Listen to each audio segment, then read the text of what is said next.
Hey guys, thanks for joining me for another Dokkan Battle video, and today we are taking on Supreme Magnificent Battle Gogeta with what I feel might be the best team in Dokkan. Maybe the best team in Dokkan history. There is a unit here or there you could tweak, but basically my team setup is Double Beast Gohan, we have Physical Gogeta, we have AGL Goku, and in Evolution Blue Vegeta. Like, that is like the core of like ridiculous units.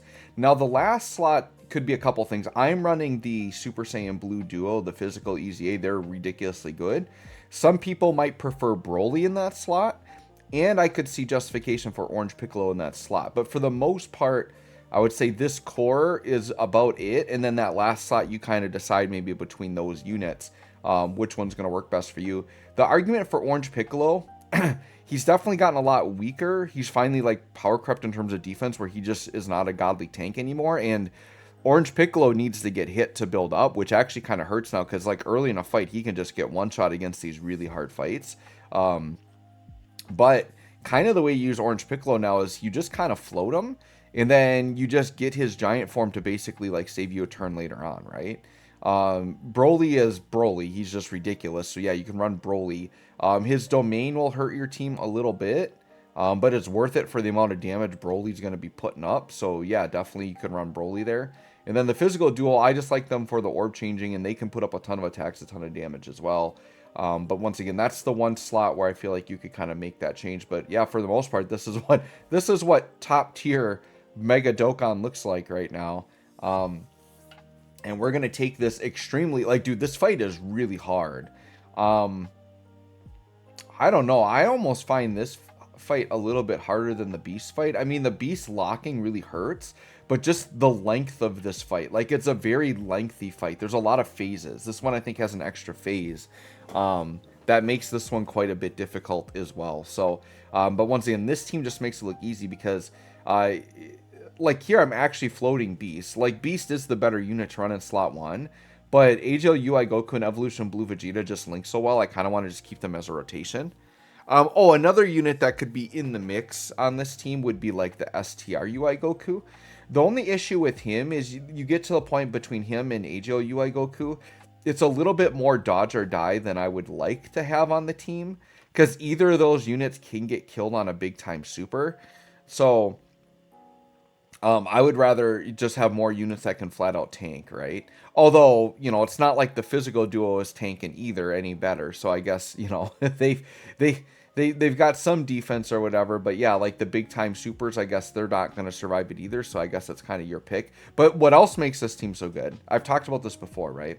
So you've got two Beast Gohan interruptions with the locks. You've got a Gogeta turn with lock, which are basically free turns. If you run Orange Piccolo, you've got his 2 to 3 turns of giant form, and then you come out of it, and it's basically a Ghost Usher because the enemy can only do normals after that, right?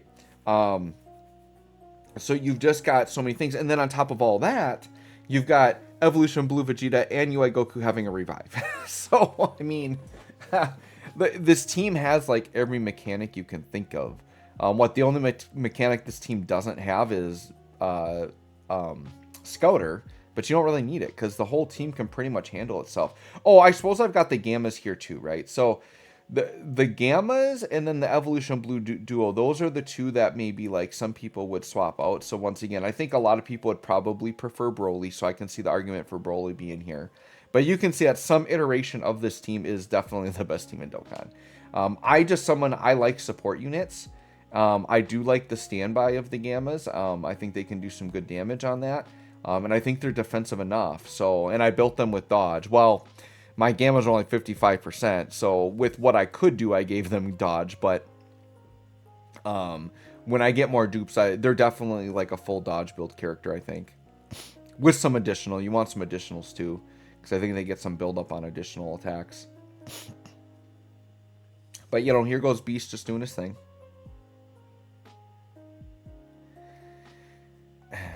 Yeah, and so last night I was working on some of the other missions, and I did use up all of my attempts, so I'll have to try some more later today. I'm recording, obviously, the day after I recorded these, so the Super Bosses mission, I almost had it. I'm, like, so close to getting that one, but it is pretty tough, like, just because these bosses hit so hard, right? Like, You can't just have any unit in there. And it took me some tweaking to kind of figure out, like, I was really struggling with, like, who I put in the 7th slot of my Super Bosses team.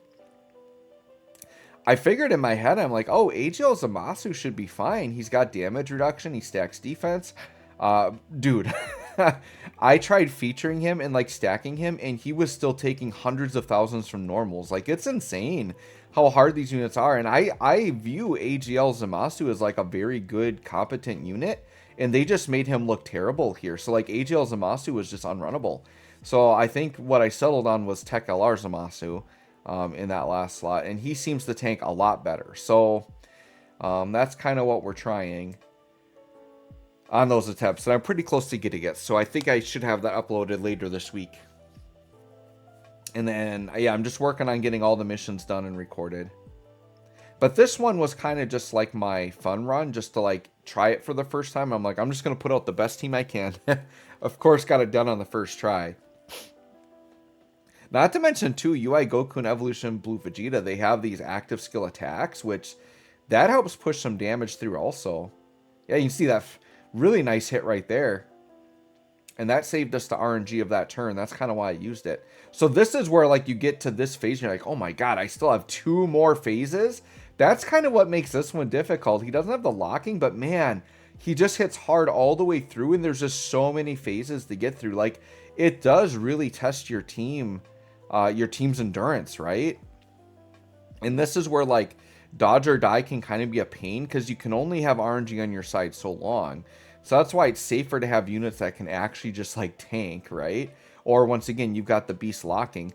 This turn, I feel pretty safe to just not use beast. So I'm just going to go and attack through and just try to dominate through naturally here. I mean, double beast and then Gogeta.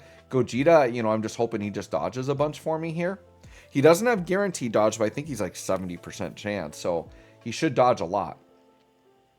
And then the turn that he locks, he'll have 100% chance to dodge.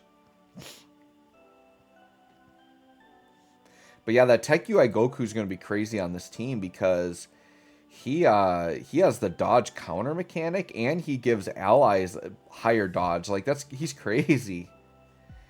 So yeah, I think he's someone I would be fine just getting at 55%. I know he'll perform a lot better with dupes, but like the core of his kit, you know, and the dodge, like you know, I think he's going to be fine with just what he's got built in. So yeah, we'll see if we can snag him up. Don't know if it'll happen, but because the other reason I would want to get Tech UI Goku too, then you could run like the full ridiculous reps of U17, because we're getting those other ridiculous EZAs. The Frieza 17 and then the Team Universe 7 cards. So like, yeah, it's Tech UI is going to be pretty integral to running that ridiculous reps team. Do I need to run that team? No, because I've got Beast, right? That's one thing too, like global players, you can think about with Tech UI coming. You know, if you're feeling like, oh my gosh, I don't have any stones, I don't want to spend money, like you really don't need Tech UI Goku, right? Like, if you've got Beast, like, you're beating the game. Like, so if you're getting Tech UI, it's just because you want him, like, pretty much for fun. But you do not need to have him. He'll definitely help with maybe some missions that Beast won't be on, but I feel like players should never stress over missions. I just want to say that, because like the point of the missions for the game, and like, so for example, they have like these category missions, right, to beat these. So like, some people might be like, oh, I can't beat this super bosses run, or I can't beat this extreme all types run, I might need to go get Broly for that, right? Because you pretty much need to have them. It's gonna be really hard without them. It's not impossible, it's gonna be really hard. So what the game's trying to get you to do is the summon. As the player, you have to not let that get to you, like the completionist in you or whatever. The rewards do not outweigh the cost. Okay, remember, these missions are like 5 stones. So like, if you go in and summon for a character just to beat a mission, you're spending hundreds, if not thousands, of stones to win 5 stones back. That's the mentality you need to have. Like, sure, there might be a title, there might be, like, you might just want to have the satisfaction of saying it's done. But I've honestly would say that in any gacha, this is just my experience with gachas overall, you never summon for something just for a mission. Now, if you're on the fence about something and you want it and a mission's what pushes you to summon, then that's probably fine. But like if you were not going to summon at all, have no desire to get the unit, but are tempted to summon for the mission, never do that.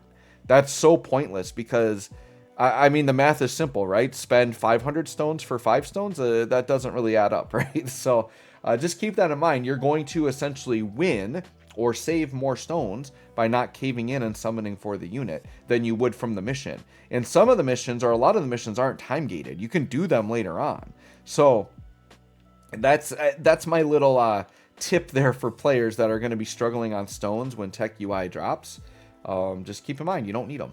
So that's just something to think about there. All right, so we're on to the last phase of Gogeta here.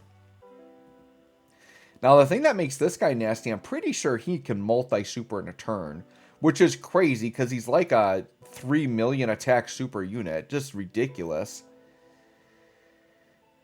And here's the thing that's crazy. I talk about how we've got like the Gogeta locking here to help us out. I don't think in all the videos I've recorded so far have even been able to use it. Well, I do think I did use it in one of them, but his locking takes a while to get up. So what I think it's like 7 turns from when he first appears.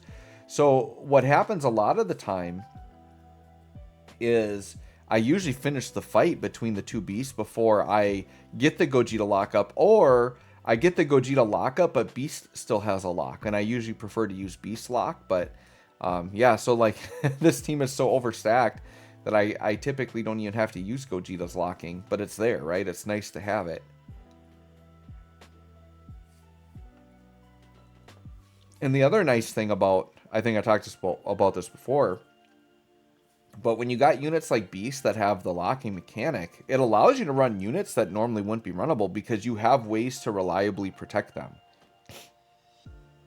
Without the lock mechanic, like you see how many times these bosses attack. They attack like 700 times because they're trying to promote Beast. So in all of these newest hard fights, there are a lot of attacks coming in and a lot of pressure.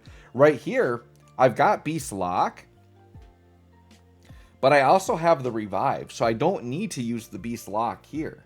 I'm fine either way because the fight's almost over, so I could either just like...